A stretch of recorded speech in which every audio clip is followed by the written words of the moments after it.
तो इस तरीके से फोर्थ पार्ट है, बाकी क्वेश्चन सिमिलर है। फोर्थ पार्ट है x³ + 1। तो इसका भी आप x जब इन्फिनिटी, इसमें जो है f' निकालेंगे तो आएगा 3x²। ठीक है, 3x² आएगा। तो 3x² 0 करेंगे तो x आएगा 0। तो 0 पे ये मैक्सिमम वैल्यू भी नहीं दे रहा है, 0 पे मिनिमम भी वैल्यू नहीं दे रहा है। ठीक है, लेकिन डेरिवेटिव 0 जो है, डेरिवेटिव इसका जो है 0 पॉइंट जो है वहाँ पे फंक्शन ना तो मैक्सिमम है ना ही मिनिमम है। तो जब x इन्फिनिटी की तरफ जाएगा, क्योंकि ये मोनोटोनिक फंक्शन है, तो x जब इन्फिनिटी की तरफ जाएगा तो gx भी इन्फिनिटी की तरफ, और x जब -इन्फिनिटी की तरफ तो gx भी -इन्फिनिटी की तरफ। तो कोई ऐसा पॉइंट ही नहीं है जहाँ पे फंक्शन मैक्सिमम या मिनिमम हो। तो इसकी मिनिमम और मैक्सिमम वैल्यू एग्जिस्ट नहीं करेगी। ठीक है, तो ये है। अगला मॉड्यूलस वाला क्वेश्चन आप कर चुके हैं। तो इसी तरीके से अब है नेक्स्ट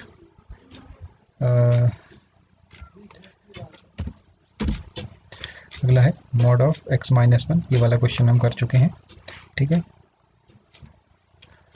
नेक्स्ट इज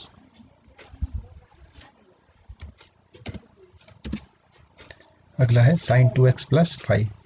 तो sin 2x + 5 फंक्शन का डेरिवेटिव निकालेंगे तो ये आ जाएगा 2 cos 2x। इसको 2 cos 2x को 0 रख देंगे तो x की वैल्यू क्या आएगी, sin 2x का डेरिवेटिव आ जाएगा cos 2x, फिर एंगल का दोबारा करेंगे तो 2 cos 2x sin 2x + 5 का डेरिवेटिव होगा। इसको 0 रखेंगे तो 2 0 में चला जाएगा, तो मतलब 2 से डिवाइड कर देंगे। cos 2x 0 कब होता है, cos 2x जब 0 होता है तो 2x की वैल्यू 2n + 1 × π/2 होती है। ठीक है ना, तो x की वैल्यू क्या आएगी 2n + 1 × π/4। n कोई भी इंटीजर है। ठीक है, जब n 0 है तो x की वैल्यू क्या आएगी π/4। जब n 1 है तो x की वैल्यू 3 π/4। तो हम 2 पॉइंट्स ले लेते हैं, वैसे तो बहुत सारे पॉइंट्स होंगे क्योंकि पीरियोडिक फंक्शन होता है sin 2x cos 2x, है ना। तो x की वैल्यू 1 π/4 ले लो, एक 3 π/4 ले लो, 2 पॉइंट ले लो। तो इसका सेकंड डेरिवेटिव निकालो। सेकंड डेरिवेटिव क्या आ गया, सेकंड डेरिवेटिव आ गया -4 sin 2x। अब सेकंड डेरिवेटिव की वैल्यू पहले π/4 पर निकालते हैं, तो π/4 रखेंगे वैल्यू, तो 2 × π/4 रख देंगे तो ये आ जाएगा π/2। sin π/2 हो गया 1, तो आंसर आ गया -4। -4 यानी नेगेटिव है, <0। हम इसमें सेकंड डेरिवेटिव टेस्ट लगा रहे हैं। सेकंड डेरिवेटिव टेस्ट है कि अगर सेकंड डेरिवेटिव <0 है, सेकंड डेरिवेटिव <0 है तो फंक्शन उस पॉइंट पर मैक्सिमम होगा। किस पॉइंट पर, जिस पॉइंट पे वैल्यू निकाली है आपने, हमने x = π/4 पे निकाला है, तो फंक्शन क्या देगा, मैक्सिमम वैल्यू देगा, क्योंकि नेगेटिव है। उल्टा होता है, अगर वैल्यू <0 है तो फंक्शन मैक्सिमम वैल्यू दे रहा होगा उस पॉइंट पे। ठीक है, और अगर <0 हो तो मिनिमम वैल्यू दे रहा होगा उस इंटरवल में, है ना, उसके नेबरहुड में। तो ये हो गया, ये नेगेटिव है ना, π/4 रखने पे नेगेटिव वैल्यू दे रहा है। इसका मतलब x = π/4 is the point of local maxima. और मैक्सिमम वैल्यू कैसे मिलेगी, मैक्सिमम वैल्यू फंक्शन में रख देंगे x = π/4 यानी f π/4। तो फंक्शन था sin 2x + 5, sin 2 × π/4 + 5, तो 2 × π/4 यानी π/2 हो जाएगा, sin π/2 1, 5 + 1 6 हो जाएगा। ठीक है, अब हम डेरिवेटिव से कर रहे हैं, हम डायरेक्ट भी कर सकते हैं कुछ क्वेश्चन को तो एनालिसिस करके। तो अगला है हमारा इसी के आगे 3 π/4 पे निकालते हैं अब।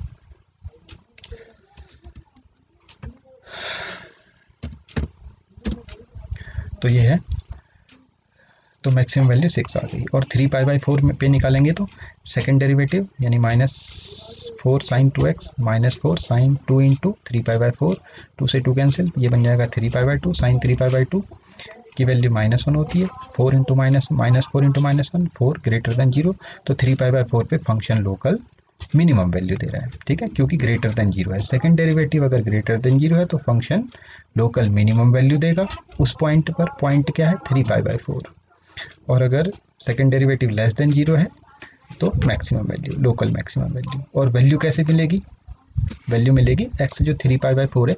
सेकंड डेरिवेटिव तो हमें केवल ये बता रहा है कि फंक्शन लोकल मैक्सिमम वैल्यू देगा या मिनिमम वैल्यू देगा। जो ये पॉइंट है ये फंक्शन में रखने पे वैल्यू देगा मैक्सिमम या मिनिमम। ये सेकंड डेरिवेटिव तो केवल ये बताता है कि साइन कैसा है, साइन पॉजिटिव है या नेगेटिव, ठीक है। तो साइन अगर पॉजिटिव है तो लोकल मिनिमम, और साइन नेगेटिव है तो लोकल मैक्सिमम, ये आ गया। तो साइन 3π/2 -1 + 5 4 आ गया। तो ये हो गया लोकल मिनिमम। किस पर? ये 4 आया था ना, 4 है ग्रेटर देन 0, तो लोकल मिनिमम वैल्यू देगा। और मिनिमम वैल्यू कितने देगा? फंक्शन की जगह x की जगह 3π/4 रख दो, साइन 2 × 3π/4, 2 से 4 कैंसिल, 3π/2, साइन 3π/2 -1 + 5 4, ये आ गया, ठीक है। नेक्स्ट क्वेश्चन है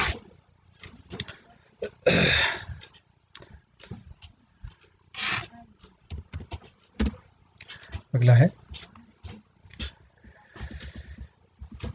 4 cos 4x, ये भी ऐसा ही है, ठीक है, सेम है, इसको कर लेंगे। इसके बाद है आपका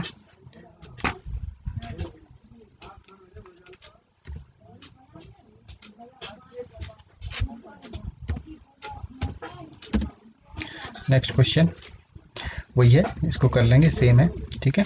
मॉड्यूलस, ये वाला क्वेश्चन कर चुके हैं। देखो x की वैल्यू -1 से 1 के बीच में, तो अगर हम दोनों तरफ 1 ऐड कर दें तो क्या होगा? दोनों तरफ 1 ऐड कर दें, हमें इसको बिना डेरिवेटिव के कर रहे हैं, तो इसकी वैल्यू 0 से 2 के बीच में आ रही है। तो इसकी 0 से 2 के बीच में आ रही है, तो मैक्सिमम क्या है मिनिमम क्या है पता नहीं चल सकता ना, तो 0 मिलेगा कभी, है ना, तो और ना ही 2 मिलेगा, इनके बीच में ऑसिलेट करता रहेगा, वैल्यू कुछ न कुछ मिलेगी, तो ना मैक्सिमम पॉसिबल है ना मिनिमम वैल्यू। अब इसमें फर्स्ट डेरिवेटिव टेस्ट भी काम नहीं करेगा, जब f(x) निकालोगे तो कांस्टेंट आ जाएगा 1, उसको 0 रखने से कोई पॉइंट ही नहीं मिलेगा, है ना, तो डेरिवेटिव कहीं 0 नहीं हो रहा है, तो इसका मतलब ना तो फंक्शन कहीं मैक्सिमम है ना ही मिनिमम वैल्यू इसकी एग्जिस्ट कर रही है। ऐसे ही है अगला क्वेश्चन, f(x) = x², तो इसका सेकेंड डेरिवेटिव f(x) निकाला, 2x आ गया, x 0 आ गया। अब f(x) 0 रखा तो x 0 मिल गया। अब 0 सेकेंड डेरिवेटिव निकालो greater than 0, second derivative greater than 0 है, तो फंक्शन जो है मिनिमम होगा कहाँ पर? 0 पर। और मिनिमम वैल्यू कितनी होगी? मिनिमम वैल्यू होगी फंक्शन में x की वैल्यू 0 रख दो, यानी f0 यानी 0 आ जाएगा, ठीक है। अच्छा, इसके बाद है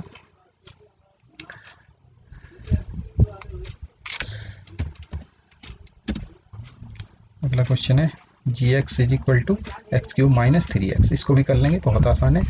f(x) निकालेंगे, ये gx दिया हुआ है, g(x) निकालेंगे, उसको 0 रखेंगे, x की वैल्यू मिली आपको +-1, एक बार प्लस पे सेकंड डेरिवेटिव निकालेंगे, एक बार माइनस पे सेकंड डेरिवेटिव निकालेंगे, इसी तरीके से हो जाएगा।